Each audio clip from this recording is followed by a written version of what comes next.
अस्सलामु अलैकुम। आज के टॉपर स्टॉक में आप सबका इस्तकबाल है। आज हमारे साथ हैं AIPGT 2020 यूनानी के टॉपर डॉक्टर सईदुर रहमान साहब।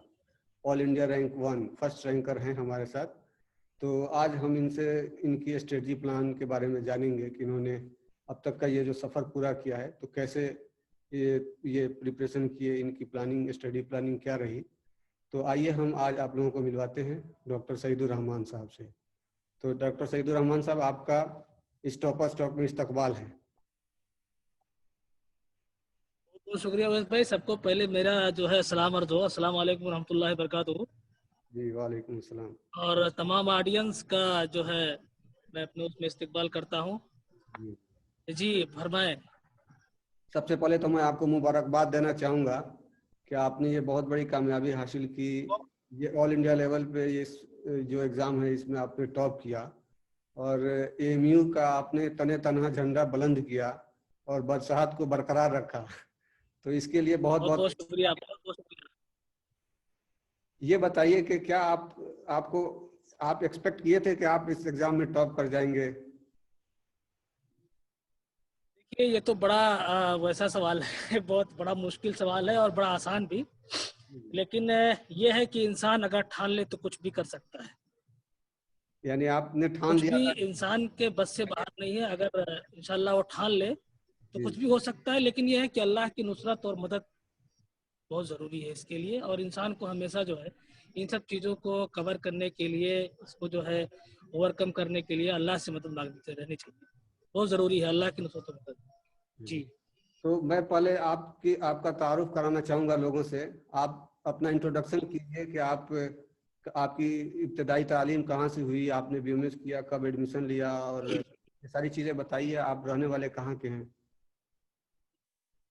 मेरी तालीम जो शुरुआती तालीम जो मेरी इब्तदाई तालीम है वो मदरसे से हुई है। जी जी मेरी इब्तदाई तालीम मदरसे से हुई, मकामी मदरसे में जो मेरे वालिद साहब का खुद अपना मदरसा है वहाँ मैंने पढ़ा। जी उसके बाद मैं जो है वहाँ 5वीं क्लास तक पढ़ा। 5वीं क्लास के बाद मैं बनारस चला गया। बनारस में उसके बाद मैंने अपनी तालीम पूरी फजीलत मुकम्मल की। फजीलत मैंने सन 2010 और 11 में मुकम्मल किया। जी उसके बाद मैंने तैयारी किया यहाँ पर प्री तिप के लिए। जी मैंने प्री तिप के लिए तैयारी किया तो प्री तिप में अल्लाह का शुक्र है पहले अटेम्प्ट में प्री तिप में एडमिशन हो गया। और उसके बाद मैंने यहाँ से प्री तिप किया सन 2013 में। और प्री तिप के बाद फिर BMS में आया और BMS कंप्लीट हुआ मेरा सन 2019 में।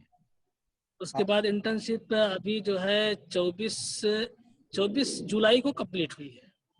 आपका इंटर्नशिप कब कंप्लीट हुआ ये तो आपने बताया। आपने इंटर्नशिप कहाँ से किया? मैंने इंटर्नशिप देखिए, एक इंटरनल और एक्सटर्नल इंटर्नशिप होती हाँ है ना। तो मैंने कॉलेज का मेरा पहले पड़ गया था। जैसे उसमें आज पूरे क्लास के आधा आधा बांट देते हैं। जी उसमें से आधा का जो है पहले एक साल पहले होता है, एक साल बाद में। तो मैं बाद वाला मेरा जो है सबसे आखिर में था कि अच्छा मैं अच्छा। बाहर जो है हॉस्पिटल में जाऊँ। जी पहले तो मैंने कॉलेज में किया। जी बाहर वाला कहाँ से किया? यहाँ पे एक हॉस्पिटल है, डिस्ट्रिक्ट हॉस्पिटल है, दीनदयाल उपाध्याय हॉस्पिटल, वहाँ से मैंने किया अलीगढ़ में। मैं ये सवाल इसलिए पूछ रहा था क्योंकि जो भी MD की प्रिपरेशन करता है उसको इसी दौरान करना जी होता जी है, इंटर्नशिप के दौरान ही करना जी होता है। जी बिल्कुल उसी दौरान करना होता है और जी। इंटर्नशिप में ये ड्यूटी के साथ में ये कैसे आपने मैनेज किया, ये बताइए लड़कों को। क्या इंटर्नशिप के दौरान सबसे प्रिपरेशन? पहली चीज तो देखिए, अगर आप किसी भी एग्जाम को या किसी भी टेस्ट को अगर आप सोचते हैं उसके बारे में, तो आपको पहले उसके बारे में पूरी प्लानिंग होनी चाहिए। पूरी प्लानिंग, जैसे कि आप MD की तैयारी के लिए आप सोच रहे हैं या करने जा रहे हैं जी और उसी साथ आपका इंटर्नशिप भी है, तो आपको जो इंटर्नशिप का टाइम जो उसके बाद बचता है आपको उसे मैनेज करना है। जी जैसे मेरा क्या था कि मैंने इंटर्नशिप भी किया साथ में, और उसके बाद जो टाइम बचता था सब्जेक्ट वाइज मैंने 1 घंटा 1.5 घंटे 2 घंटे इस हिसाब से, जिस सब्जेक्ट जो जैसे कोई सब्जेक्ट लेंदी होता है, कोई सब्जेक्ट जो है आसान होता है, उस हिसाब से मैंने घंटों में सब्जेक्ट को डिवाइड किया कि मुझे इस टाइम ये पढ़ना है, इस टाइम ये पढ़ना है, इस टाइम ये पढ़ना है। सपोज दैट मैं हॉस्पिटल से आया, हॉस्पिटल के बाद मैं पढ़ने बैठ गया खाना खा करके फौरन, न कैलूला वैलूला कुछ नहीं। उसके बाद में जो है पढ़ने बैठ गया, नमाज के लिए उठा, और जो है उसके बाद चाय वगैरह के लिए बस यही, वरना बराबर जो है मैंने सब्जेक्ट वाइज डिवाइड किया और उस हिसाब से मैंने कवर किया। तो आपका डेली रूटीन कैसा, बताइए बच्चों को कि आपने कैसे डिवाइड किया था कि किस अब वक्त क्या डेली रूटीन पढ़ना के बारे में देखिए, ये था कि भाई तैयारी में तो आपको टाइम देना है, है। जी उस हिसाब से आपको अपने सोने खाने रहने के जितने औकात हैं सबको मेंटेन करना है। जैसे मैं रात में 2 बजे सोता था, जी सुबह मुझे 6 बजे उठना ही उठना है।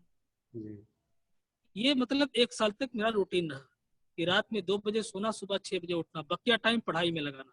सुबह उठ गया मैं, जैसे 8 बजे हॉस्पिटल को जाना है, तो सुबह 6 बजे से लेकर के 8 बजे के बीच में से मैंने एक सब्जेक्ट को कवर कर लिया। अच्छा। उसके बाद मैं हॉस्पिटल गया, हॉस्पिटल से लौट करके आया, फिर उसके बाद पढ़ना शुरू किया। जी मतलब अलग अलग टाइम सारे सब्जेक्ट का डिवाइड था।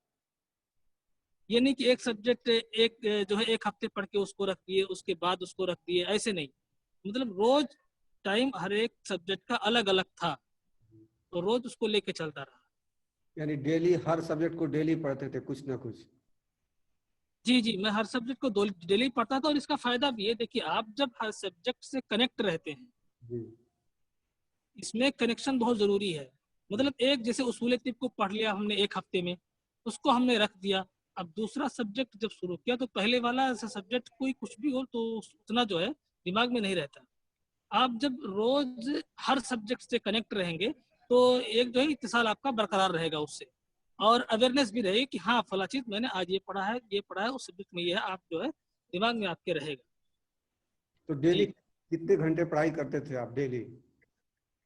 24 घंटे में? भाई, मैं रात 2 बजे से 6 बजे तक सोने के अलावा ऑल ऑल टाइम पढ़ा ही हूँ।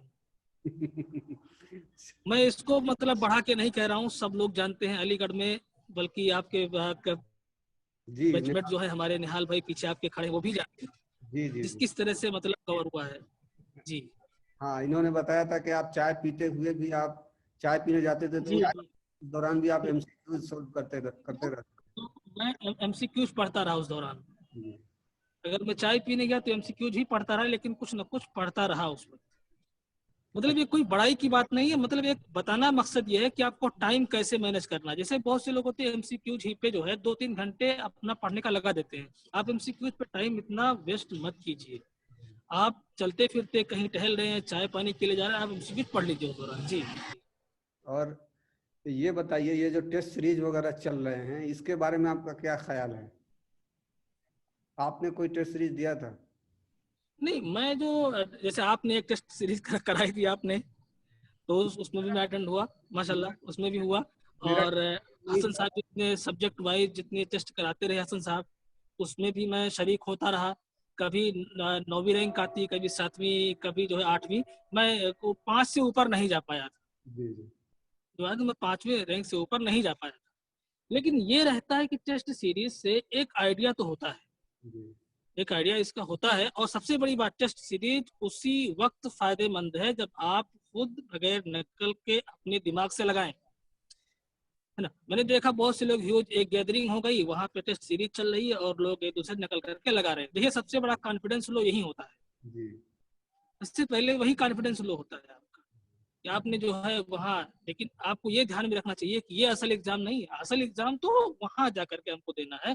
और वहां हमको कैसे, मतलब वहां हम होंगे और सामने जो है डेस्कटॉप होगा। आपने जी कौन कौन सी बुक रेफर की थी? वो बुक्स के नाम बता दीजिए सब्जेक्ट वाइज। सबसे अहम जी, सवाल। सबसे पहले तो मैं ये कहूंगा कि देखिए पीजी के लिए जो मिजाज आप बनाए, वो शुरू से आपका मिजाज होना चाहिए, और उसी एतबार से पढ़ाई होनी चाहिए, चाहे फिजियोलॉजी हो, एनाटमी हो, पैथोलॉजी हो, और उसके अलावा और जो सब्जेक्ट है, मुफरदात हो, मुरक्कबात हो, है ना, कुल्लियात अदविया हो, मुआलजात हो, सब चीज के लिए आपको जो है पढ़ाई तो करनी है। लेकिन जैसे जहाँ तक किताबों की बात है, तो जैसे मुआलजात के लिए मैंने रहबरे मुआलजात को पढ़ा था। जी शरअ असबाब को सिर्फ उन्हीं जगहों पे प्रीफर किया था जो चीजें रहबरे मुआलजात में नहीं थी। जो चीजें रहबरे मुआलजात में नहीं थी, वहां मैंने उसको देख लिया था। और रहबरे मुआलजात को भी लोग पढ़ते हैं, लेकिन उसको पढ़ने का तरीका भी है दूसरा है। जो मैंने प्रेफर किया तरीका उसमें, उसको मैंने सवालात और जवाबात के जो है पैटर्न पे पढ़ा। मैंने उसको मैंने खुद सवालात बना लिए, उसमें से छोटे छोटे सवालात। जैसे मान लेते हैं कि मेनिंजेस की कितनी लेयर होती हैं, है ना। तबकाते दिमाग आप बताइए तो कितनी लेयर होती है ना। इस तरह के मतलब सवालात का जो है जवाब, वही जवाब हमारे दिमाग में था, सवालात मैंने लिख लिए थे। तो इस तरह से क्या होता है कि एक एक लाइन को आप तोड़ तोड़ करके जब पढ़ते हैं तो वो चीज आपके दिमाग में बैठ जाती है। अब ऐसे शुरू से लेकर के आखिर तक हम कोई सब्जेक्टिव पेपर देने तो जा नहीं रहे हैं, हमको देना है ऑप्शनल पेपर, है ना। तो उस हिसाब से अपने दिमाग में बैठा करके एक एक लाइन को आपको चलना है तो जी। आप सब्जेक्ट वाइज बुक्स के नाम बता दीजिए बच्चों को। जी क्या जी, सब्जेक्ट वाइज जैसे देखिए सबसे अहम जो उसमें है मुआलजात हो गई, सर्जरी है ना, ये सब्जेक्ट है। तो मुआलजात के लिए तो मैंने बता दिया कि रहबरे मुआलजात को मैंने सवालात और जवाबात के पैटर्न पर पढ़ा, और जहाँ मुआलजात में जो चीज़ें रहबरे मुआलजात में नहीं थी उसको मैंने जो है शरह असबाब को देख लिया। और उसके बाद सर्जरी आती है, सर्जरी को मैंने शार्प सीरीज से पढ़ा था। शार्प जो सीरीज आती है सर्जरी की, उसी से मैंने पढ़ा था। और रोम्स भी, दोनों को मैंने मिला करके पढ़ा था, दोनों को। और शार्प जो है ये मैंने उसको पढ़ा, और दास में जो कंटेंट है, मतलब दास एक रेफरेंस बुक, वो जो कंटेंट है बहुत एकदम बिल्कुल कहीं सब मिलते जुलते हैं, एकदम बिल्कुल उसी से लिया ही है।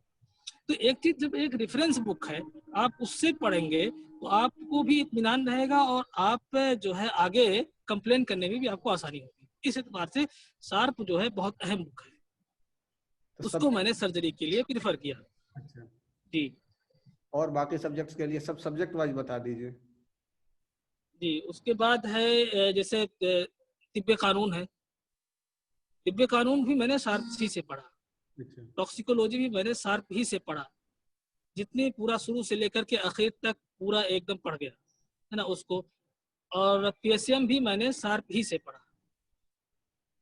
और फिजियोलॉजी मैंने कहीं कहीं गाइटन को पढ़ा, कहीं कहीं जहाँ मुझे जो चीजें नहीं मिली वो मैंने गाइटन ने पढ़ा। रोम्स से बकिया मैं पढ़ता रहा, जैसे कि फिजियोलॉजी है रोम्स में भी दिया हुआ है ना, पैथोलॉजी भी उसमें दिया हुआ है, और जो है इंडोक्राइनोलॉजी, और खास करके इन्फेक्शियस डिजीज जो नया एडिशन है उसमें, जो इन्फेक्शियस डिजीज का जो एडिशन है ये बहुत अहम है। वो वैसा जो है एक मतलब इख्तिसार के साथ एक जगह मिलना बड़ा मुश्किल है। तो ये सारे सब्जेक्ट जो है मैंने रोम्स से पढ़ा। और उसके अलावा आता है जामिउल अदविया हो गई, उसको मैंने पढ़ा। जामिउल अदविया ही पर इक्तिफा मैंने नहीं किया, जामिउल अदविया को पढ़ा तो उसमें यह था कि जैसे एक बहुत सी चीज़ें जामिउल अदविया में नहीं दी हुई हैं, तो जो चीज़ें नहीं दी हुई हैं जामिउल अदविया में जो दवा लिखी हुई है उसके सामने मैंने मखरजुल मुफरदात से जो है और एडिशन कर दिया उसमें। अच्छा। मतलब सारा सारा मटेरियल मेरे यहाँ इकट्ठा हो गया, नहीं, ये है ना, एक ही जगह। जो आप एडिशन किए थे, ये इंटर्नशिप के दौरान किए थे या बीओएमएस में ही कर लिया था आपने वो? नहीं, मैंने इंटर्नशिप के दौरान ही किया था। मैंने जो उस वक्त तो सिर्फ किताबें पढ़ी थी, लेकिन यहाँ जो चूंकि टाइमिंग हमको बहुत मैनेज करना होता है ना पीजी प्रिपरेशन में, क्या पढ़ें और क्या ना पढ़ें। ये सब सबसे बड़ी चीज होती है कि छोड़ना क्या है हमको उसमें से। पीजी में सबसे बड़ी चीज छोड़ना क्या है। जैसे देखिए जामिल अदिया में ना मुजिब लिखा हुआ है, ना मुस्लिह लिखा हुआ है, ना जुज़े खास लिखा हुआ है ना, ये सब चीजें हैं नहीं। तो उसको हमें एक रेफरेंस बुक जैसे मखज़रुल मुफरदात है अल्लामा कबीरुद्दीन साहबी खवासुल अदविया के, जो उसका अरबिक है, उससे मैंने उसको लिखा। और जो मतलब मुतरादिफात जामिउल अदविया में नोट नहीं थे उन मुतरादिफात को भी हमने सामने लिखा। मतलब एक पूरा कलेक्शन हो गया हमारे पास, है ना, इस हिसाब से, ताकि हमको वो बुक उठानी ना पड़े दोबारा फिर। इसी तरह से मुरक्कबात का भी हाल रहा। मुरक्कबात में सैयद जिल्लुर रहमान साहब की जो पतली सी बुक है उसको मैंने पूरा जो है उससे एडिशन किया और उसको भी पढ़ा पूरा। और खास करके वो मुरक्कबात जिनमें 3 अज्जा हो या 5 अज्जा हो, इनको पढ़ना बहुत जरूरी है। अच्छा। सब तो कोई याद नहीं कर सकता कि 20 अज्जा जिसमें हो, 30 अज्जा हो, इसको कोई याद नहीं कर सकता या कोई पढ़ नहीं सकता। लेकिन मसला ये है कि जो 5 अज्जा पर मुश्तमिल जो मुरक्कबात हैं या जो 3 अज्जा पर मुश्तमिल हैं, इन पर ध्यान देना काफी जरूरी है। इनको ध्यान में रख कर, और अक्सर छोटे छोटे मुरक्कबात के जुज़ ही पूछे जाते हैं अगर पूछे गए तो, ये चीज है। असदला कैसे और पढ़ती? उसके बाद देखिए जहाँ तक एक और है उसूल तिब। उसूल तिब की बात यह है कि जैसे उसूल तिब आप पढ़े उसमें जो है उम्र तबिया भी है ना, अमराज के बारे में भी है ना, कुल्लियात बोलो बराज भी है, कुल्लियात इलाज मुआलजा भी है, सब है उसमें, है ना। लेकिन मेन जो चीज है, बुनियाद है यूनानी की, वो उम्र तबिया है। देखिए उम्र तबिया पे हम लोग सिर्फ उसूल तिब पर इक्तफा कर लेते हैं, इसको मैं गलत मानता हूँ। उम्र तबिया, उसूल तिब में उम्र तबिया बिल्कुल ऊंट के मुंह में जीरे के बराबर है ना। उसको आप पढ़ करके अगर आप AIPGT एंट्रेंस टेस्ट के लिए सोचते हैं तो ठीक है, पढ़िए, लेकिन जो मतलब एक सेटिस्फेक्शन होना चाहिए इंसान को खुद, वो नहीं मिल पाता। देखिए आप इफादे कबीर को उम्र तबिया के लिए पढ़ाएं, ये आपके टेस्ट में भी फायदा देगा और जिंदगी भर के लिए आपको फायदा देगी ये चीज। क्योंकि देखिए आप जैसे आप मुआलजात में चले गए, आपको कुल्लियात की हर स्टेप पे जरूरत पड़ेगी, हर स्टेप पे कुल्लियात की जरूरत पड़ेगी। कोई भी मुआलिज हो ही नहीं सकता जब तक कि इफादे कबीर बढ़िया से रट ना ले, बढ़िया से पढ़ ना ले। तो वो सेटिस्फेक्शन देखिए यूनानी फिजियोलॉजी पे जो सेटिस्फेक्शन हासिल होता है वो इन्हीं किताबों के पढ़ने से हासिल होता है, और ये बहुत जरूरी है पढ़ना, खास करके टेस्ट में। जी इस बार जो क्वेश्चन का पैटर्न था, 80 क्वेश्चन वो जी मॉडर्न साइड से पूछ दिया और 40 क्वेश्चन यूनानी से पूछ दिया। जी जी जी और पिछले बार जी जो रिवायत रही है वो 50-50 या 65-55 ऐसे रहा करता जी था। जी जी तो अब जी आप जी क्या सजेस्ट करेंगे बच्चों को कि कौन से सब्जेक्ट को पे ज्यादा जोर दें, किस पे ज्यादा वक्त दें और किस पे कम दें, किसको छोड़ दें? भाई ये तो मतलब जब आप टेस्ट देने जा रहे हैं तो आपको सबसे पहले ये दिमाग में रख लीजिए कि हमको सब कुछ पढ़ना है, हमको सब कुछ पढ़ना है, सारे सब्जेक्ट हमको पढ़ने हैं, है ना, सारे सब्जेक्ट हमको पढ़ने हैं, इससे हमें फरार नहीं है, हमको पढ़ना है। जितने शुरू से आखिर तक पढ़ाए गए, अगर एक अच्छे रैंक पे जाना है, अगर टॉप 10 में रहना है या टॉप 50 में रहना है, तो आपको सारे सब्जेक्ट को पढ़ना होगा। और देखिए पैटर्न भी आप देख लीजिए, जितने सवालात आते हैं हर सब्जेक्ट से आते हैं। अब आप सोच लीजिए, कोई सोच भी नहीं सकता था कि जो है ऑप्थेल्मोलॉजी से 3 क्वेश्चन आ जाएंगे, बिल्कुल। है ना।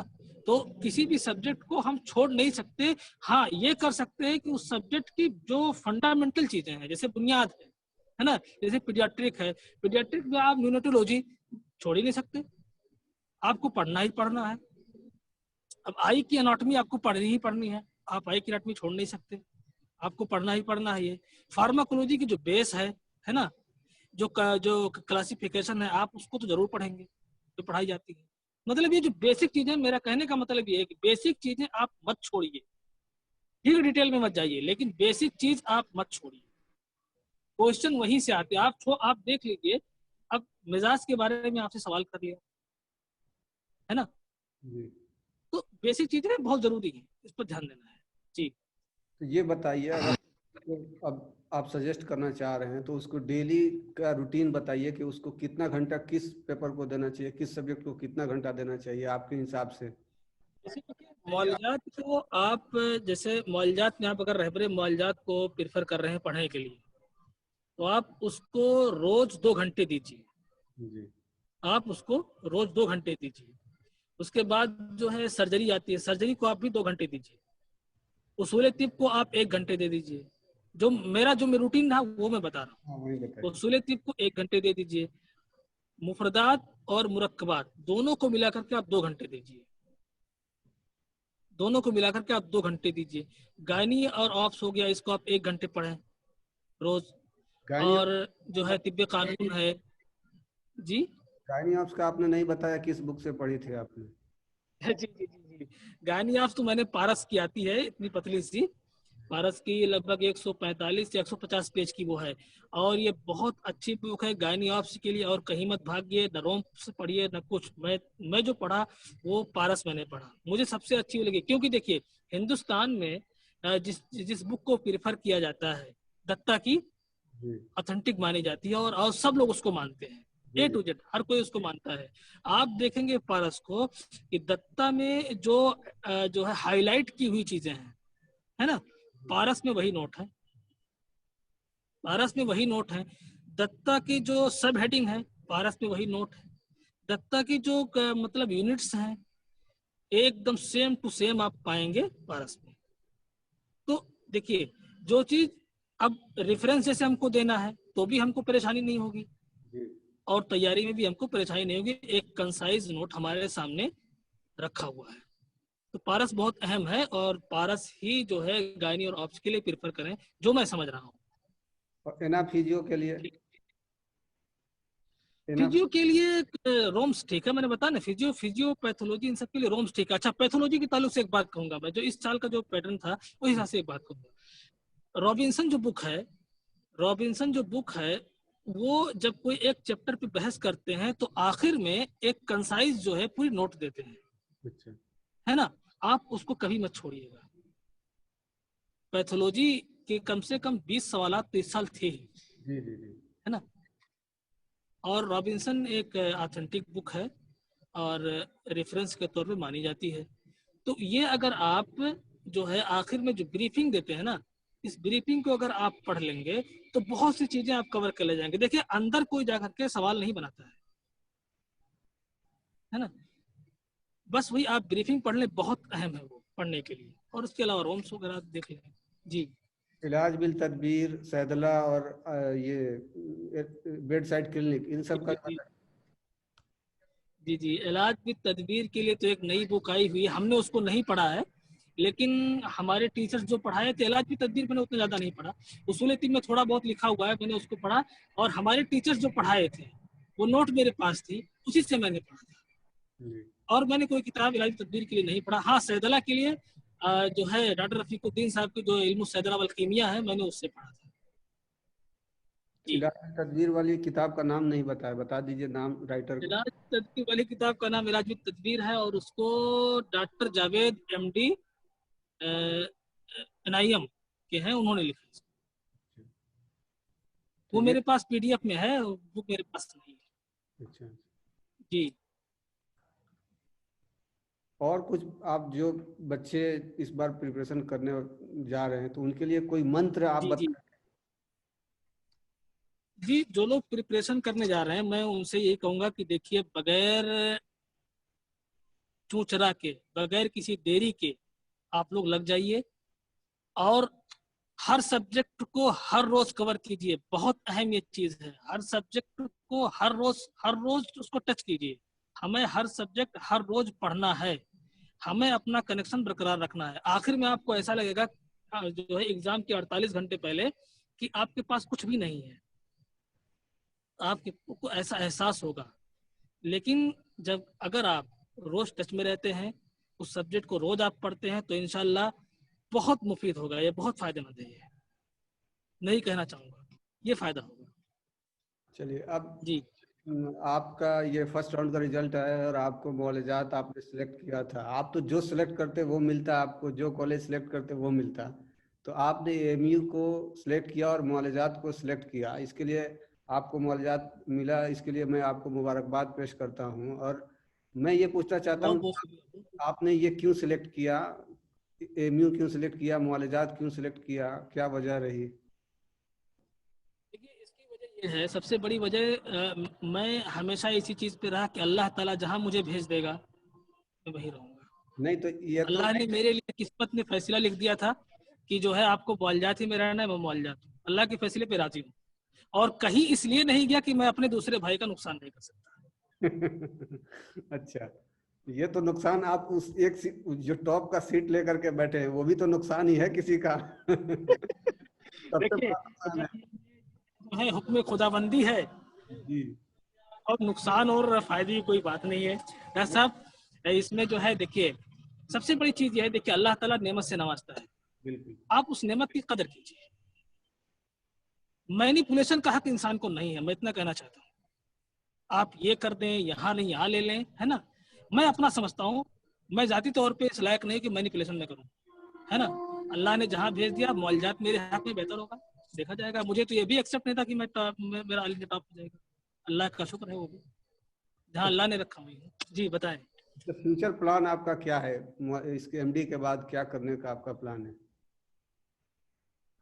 देखिए डॉक्टर साहब, MD के बाद जो है, मेरा शुरू से BMS में एडमिशन लिया तभी से मैं था कि मैं मुआलिज बनूंगा, जी और मैं फील्ड में जाऊंगा।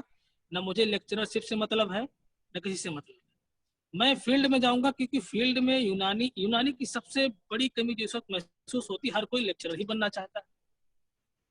हर कोई चाहता है कि टीचर बन जाऊं, कंफर्ट जोन में चला जाऊं, न पढ़ना न लिखना, उसके बाद जो है एक सुकून की जिंदगी हमारी गुजरती रहे, है ना। ये स्टैटिक जिंदगी मुझे पसंद नहीं है, डायनामिक रहना है ना।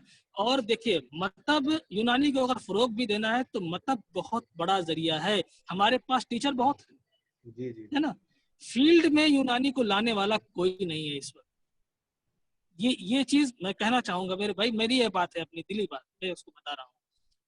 मैं टीचर बनना कभी नहीं सोचा कि मैं लेक्चरशिप में जाऊंगा या टीचरशिप में, मैंने मेरे ख्वाबो ख्याल में भी ये नहीं है, और ना मैंने कभी ये सोचा है। लेकिन हाँ, ये सोचा है कि मैं प्रैक्टिस पर ध्यान दूंगा और प्रैक्टिस ही मुझे करना है। बहुत, अल्लाह जी आपके मकसद को पूरा करे और आप खूब तरक्की करें, मेरी ये दुआ है। और एक बार फिर आपको जी, बहुत बहुत मुबारकबाद। और ये बहुत बहुत शुक्रिया, मैं बहुत बहुत शुक्रिया, और इस बात का भी शुक्रिया कि आपने मुझे झेला। ये घड़ी आपकी काफी चमक रही है। ये घड़ी आप समझ लीजिए। चमक रही है बहुत। अच्छा, मैंने सुना है, कुछ रिसर्च किया आपके बारे में, तो मैंने सुना कि आपका वो हॉबी कुछ है, गजल वगैरह शायरी में आप बहुत जी जी जी, बिल्कुल है। शायद मैंने कंपटीशन में भी मैंने शिरकत की है, अल्लाह का शुक्र, अल्लाह ने नवाजा भी, पोजीशन से भी नवाजा, तो है, तो ये आप होता है। लिखते भी हैं या सिर्फ दूसरों का गुनगुनाते हैं, क्या नहीं कर? नहीं, मुझे मुझे अल्लामा इकबाल की कुल्लियात काफी पसंद है। कुल्लियात इकबाल जो है, मैं उसको बराबर पढ़ता हूँ, और दीवाने गुलशन वगैरह मुझे काफी पसंद है। इसलिए कि भाई देखिए, मदरसे से हूँ, जी जी तो इसका कहीं ना कहीं अक्स आ जाता है। जी। तो कुछ सुनाइए, आप अपना लिखा हुआ या किसी और का लिखा हुआ, अगर आप सुना सकते हैं, गुनगुना सकते हैं, तो आखिर में इसके बाद हम इख्तिताम करेंगे।